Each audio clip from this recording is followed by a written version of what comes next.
Hey, chào các bạn đến với một tập mới của Detective Dan. Trước đây, mình đã vạch trần một số chuyện không đẹp của trung tâm Elite. Còn bây giờ, mình sẽ vạch trần một trung tâm còn xứng đáng hơn.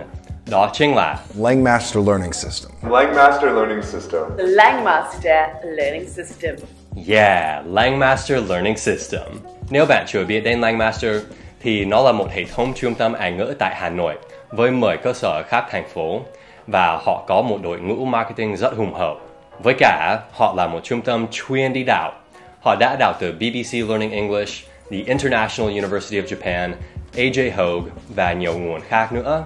Mình đã biết đến Langmaster nhiều năm rồi và dạo gần đây, mình đọc được một số bình luận không hay về họ. Nên mình đã quyết định tìm hiểu xem thực hư thế nào. Điều đáng chú ý thứ nhất về Langmaster là các đánh giá trên trang Facebook của họ. Có rất nhiều đánh giá 5 sao, nhưng đa số chả có nội dung hay nhận xét gì. Người ta chỉ đánh 5 sao rồi đi. Còn nhiều đánh giá 5 sao khác thì có vẻ như chỉ là quảng cáo cho các khóa học tại Langmaster. Tuy nhiên, khi xem các đánh giá 1 sao, thì nội dung của đánh giá thường rõ ràng hơn. Page lừa đảo, nội dung thì toàn lấy từ nơi khác, chuyên ăn cắp chất xám của các giáo viên luyện thi hoặc giảng viên đại học, rồi về chèn tên logo trung tâm vào như thể của mình thật. Khoan bàn đến chất lượng, nhưng đừng đi ăn cắp công sức của người khác trăng trợn thế chứ. Như thể các đánh giá 5 sao là giả mạo, còn các đánh giá 1 sao mới đích thực. Thú vị nhỉ? Còn các video của Langmaster trên YouTube thì cũng thú vị lắm luôn. Đến giờ, kênh của Langmaster có gần 1.500 video và rất nhiều trong số đó thì họ đi đào nội dung thôi. Một nguồn mà họ rất ưa thích là BBC Learning English. Ví dụ, các bạn hãy đọc bài này ở dưới và xem video của Langmaster ở trên. The Freedom Tower in New York. The tallest building in the Western Hemisphere is now open to visitors. The history of the city flashes by on the 100-floor journey to the top. The skyscraper replaces the World Trade Center, and many visitors will inevitably think of September the 11th, 2001. New York still feels the trauma of those events, but the opening of this landmark is part of the city's ongoing recovery.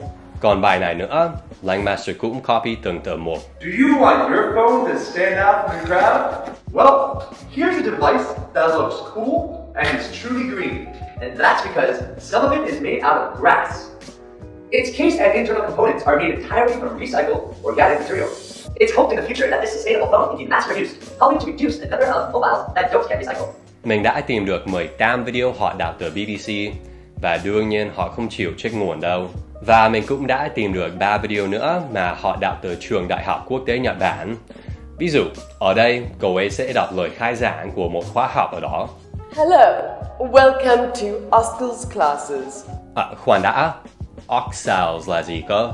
Theo mình nghiên cứu, đó là một khóa ở trường đại học đó. Nó gồm Oral Communication Skills và Academic Listening Skills. Oxals. Oscars classes.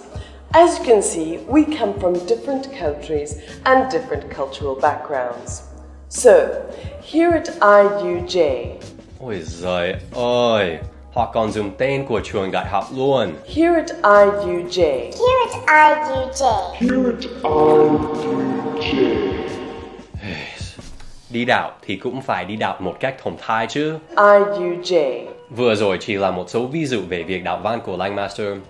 Sau một thời gian nghiên cứu không lâu lắm, mình đã tìm được 100 video mà họ đã copy từ nơi khác. Số 100 đó không hẳn có nghĩa là Langmaster chỉ copy 100 lần thôi, mà là sau khi mình đã tìm được 100 trường hợp thì mình đã nghỉ, vì mình thấy số đó là đủ để khẳng định rằng đối với Langmaster, đi đạo là chuyện bình thường. Giống như mình đã làm với cuốn sách của Elite, thì mình đã tổng hợp các trường hợp đạo văn thành một bảng tính. Trong phần mô tả, mình đã trích link công khai. Và tiện đây, mình muốn nói là mình nghĩ những bạn đã xuất hiện trong các video của Langmaster thì có thể họ vô tội. Mình đoán là Langmaster đã thuê họ rồi chỉ đưa họ một cái kịch bản và yêu cầu họ đọc, chứ không phải là chính những bạn ấy đã chủ động đi đạo.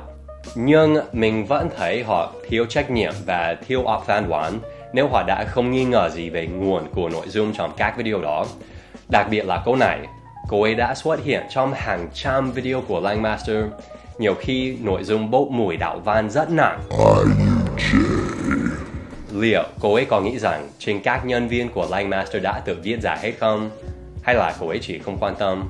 Có thể bây giờ nhiều bạn đang nghĩ Chỉ là video miễn phí trên YouTube, chuyện nhỏ thôi. Theo mình thì không phải, vì các video đó là một phương tiện marketing. Họ chèn logo của họ vào các video. Trong phần mô tả, họ dẫn người xem đến trang của họ. Và cuối video họ luôn nói, And if you want to learn more English learning methods, Then leave your phone number An email address In the comment box below. tóm lại, mục đích rất lớn của các video đó là để tìm kiếm học viên. Và nếu Langmaster kiếm được, thì chính là họ đang làm ăn bằng chất xám của người khác. Và nếu bạn vẫn thấy việc đạo văn của Langmaster là chuyện nhỏ, không đáng nói, thì mình mời bạn liên hệ với những bên mà Langmaster đã đạo, với BBC chẳng hạn. Hãy liên hệ với những người đã dành thời gian và công sức cho việc tự nghiên cứu và tự viết ra những bài học đó. Và bạn hãy nói với họ là chuyện nhỏ thôi, chả có gì sai. Mình nghĩ họ sẽ không đồng tình với quan điểm của bạn. Những việc không đạt của Langmaster không chỉ ở trên YouTube thôi đâu các bạn ạ. Có thể nhiều bạn biết đến trung tâm Langmaster này là nhờ vào việc trung tâm có sự hợp tác với AJ Hogue, người sáng lập chương trình Effortless English. Trên trang của Langmaster, AJ nằm trong mục chuyên gia. Ở đây, nhà sáng lập Langmaster, Tony Zoom, cậu ta chụp ảnh với AJ. Còn trên kênh của Langmaster thì cũng có nhiều video về AJ. Nhưng bây giờ, chúng ta cùng xem cách đây khoảng 3 năm, AJ đã nói gì về Langmaster. Sadly, however, many companies in Vietnam have stolen my lessons and have cheated me. Ồ, không tốt. Perhaps the worst happened recently with a company called Langmaster.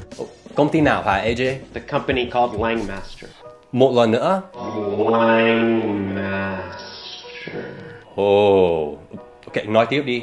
I, in the past, actually did some events for Langmaster, and I thought we had a good understanding. Langmaster has stolen some of my lessons and are now using them in their schools, telling people they have an agreement with Effortless English and they don't. Ồ, thú vị nhỉ. Trên trang của Langmaster có bài 68 lý do nên học tiếng Anh tại Langmaster.